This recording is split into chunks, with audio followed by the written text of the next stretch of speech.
The mother wound is connected to our sense of worth, and the father wound is connected to our sense of identity. Our identities create separation from other people, and this in turn creates safety within ourselves. When we have a father wound, our sense of identity is not very well defined. So, in this episode, I'm going to share how changing my name was a very powerful step to healing my father wound, and what are some of the practical steps that you can take if you have this wound and you are ready to start working on it.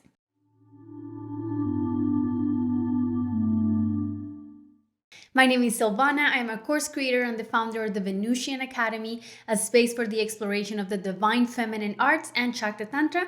If you're new here, please subscribe to get more content like this. All right, so let's get something out of the way right away, and is that actually changing your name is not going to do anything for your father wound. But in my personal experience, it was my journey to making that decision and my journey throughout the process that began this very healing process within myself. My relationship with my father was always very distant, but it was friendly.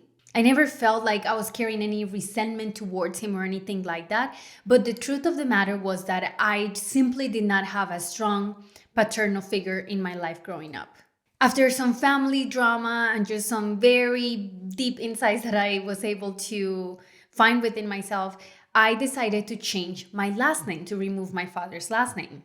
And as I began preparing for the process, I had to ask myself some real serious questions like, what name do I want to carry from now on? I ultimately decided to use my mother's maiden name, and that's the name that I have right now. But the actual process of figuring out like what name should I have and why am I removing it and what do I tell the judge and all of these things, they ignited a very deep exploration, and it was that exploration that led me to the process of finally healing my father wound, because I thought I did, because there was no resentment. There was no, I didn't feel like, like the part of me that was abandoned. And I was at peace with all of it. So I'm like, oh, I'm good with this. But whenever I went through the process of like, okay, maybe I'll take my mother's maiden name. And if not, what name do I take? And I prepare everything. That's whenever I started digging into this process. And I realized that there was something so powerful about the father wound and our sense of identity. What I realized in this process is that the absence of a strong paternal figure in my life did not really offer a strong sense of identity within myself. Very quickly, I realized that my identity was actually based on what my mother told me who I was. And after I left my mother's house, then I was kind of becoming whoever my partners wanted me to be. But and that this sounds so disempowering. It's like, oh my God, you just lose yourself in relationships. But the tricky thing about this is that you don't realize it, especially when you're in love. You're just in this, heightened state of emotion and hormones, and we tend to show parts of ourselves that we know are going to be well received, or that there is kind of like a synchronicity between the other and ourselves.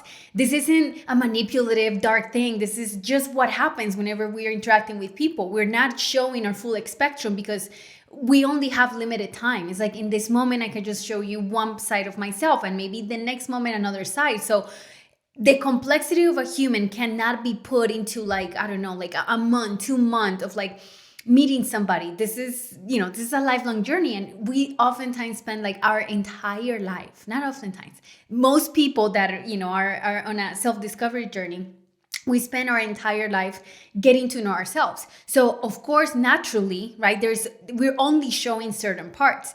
And what happened was that I started realizing that the parts that I was showing and the sense of identity I was forming was a little bit different relationship after relationship. Not too much. Like foundationally, I feel like, we are able to hold this strong identity, especially the one that's rooted on the mother for the fatherless daughters.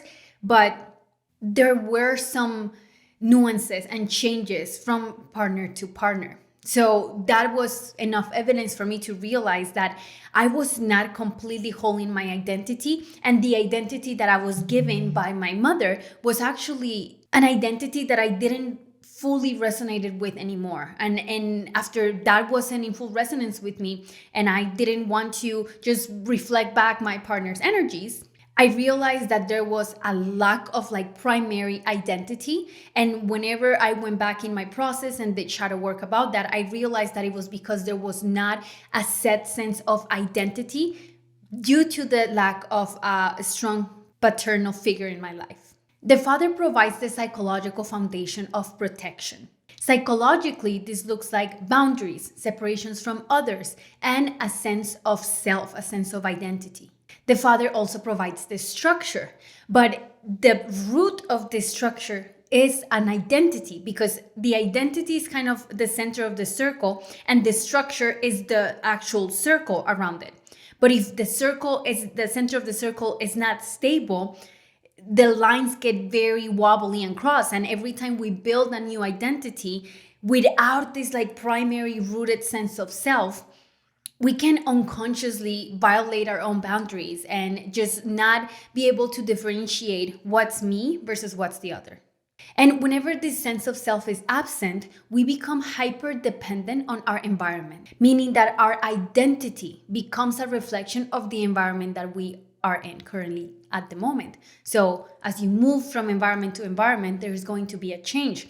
This is natural, but whenever we have a father wound, it creates a lot of issues and a lot of inner conflicts. So ideally, the primary identity is stable, is grounded, is rooted. And then we get to play with these other additional identities and with these little phases of the human experience. But when we don't have that foundation, our sense of self and identity is dictated by others or the environment, like I said. So an identity that is too small, for example, meaning an identity that does not fit the complexity of who we are as people, can be very castrating for the soul, for the self. Because if I tell you, here's your identity, this is the identity that me, your boyfriend, is giving you, or like me, your environment is giving you, or me, your community is giving you, and it's too small, you have to cut off. This is all happening unconsciously. It's not like we're like, oh, I'm gonna cut off the part of me that's X. It's just us energetically trying to mold into these identities. So whenever it's too small, we end up castrating ourselves and like cutting off parts of us. And if we come from an environment or we have a history of trauma, most likely there's parts of ourselves that are very fragmented. So we attract people that have identities, like identity containers that are like this tiny, and it's not going to fit the entirety of you because only certain parts of you will be accepted. And the other side of the spectrum is an identity that is not clearly defined or is just wobbly, constantly changing and morphing, make us very susceptible to losing ourselves in other people's worlds, lives, and realities. This can actually lead to us abandoning our dreams, our hopes, and our desires, and even gaslighting ourselves into accepting other desires that are not true to ourselves. The risk of this side of the polarity is that we don't realize whenever a group of people, our environment, a relationship, or a person is no longer good for us based on the growth that we're making. Or the third route is that we decide to become the rebel and we just simply refuse to accept any form of identity. And this actually can be reflected. I definitely feel connected to the energy of the rebel, and I'm very aware of it, and I try to work on it. But something that used to happen was that if somebody told me like, "Oh, you are this," I will get so triggered. I'm like, no, I'm so much more than that. Like, sure, a part of me is that, but like, you don't know me. Like, there is this like rebellious streak of like saying like, no, you're not getting me right, because it's either too small or not correlating with, the energy that I'm in at the moment, or it's just not accurate. But the trigger is what let us know that it's kind of touching a source subject. And the source subject is, I don't feel safe because I don't really know who I am. And to add to the mix of confusion of what happens whenever we carry a father wound, we have spiritual philosophies that focus on letting go of all forms of identities, because an identity is limiting and is limiting to our true self, to our nature. And these are transcendental truths, meaning that they are truth at the greater level, at the level of like oneness, and the universe being just multiplicity of expressions of the one source. However, these philosophies can oftentimes be very harmful for our individuation process. And for those of us that are spiritually inclined, that we have a natural inclination towards spirituality, whenever we learn these philosophies, it's like, yes, let go of all the identities. But we're doing this before we actually come to the individuation process and we mature from adolescence to adulthood. And this individuation process, it's crucial for us to really get to know ourselves and live our lives in a way that is in alignment with our soul's desire for incarnation. So this is something to really keep in mind. If you are aware that you are carrying a father wound and you're into philosophies of like dissolution, letting go of everything and abandonment without going through that process of individuation that most of us go through our like later adult years, because at the beginning of our life, it's like that's like the time for trauma healing. If you've had trauma in your childhood, or if you were in an environment that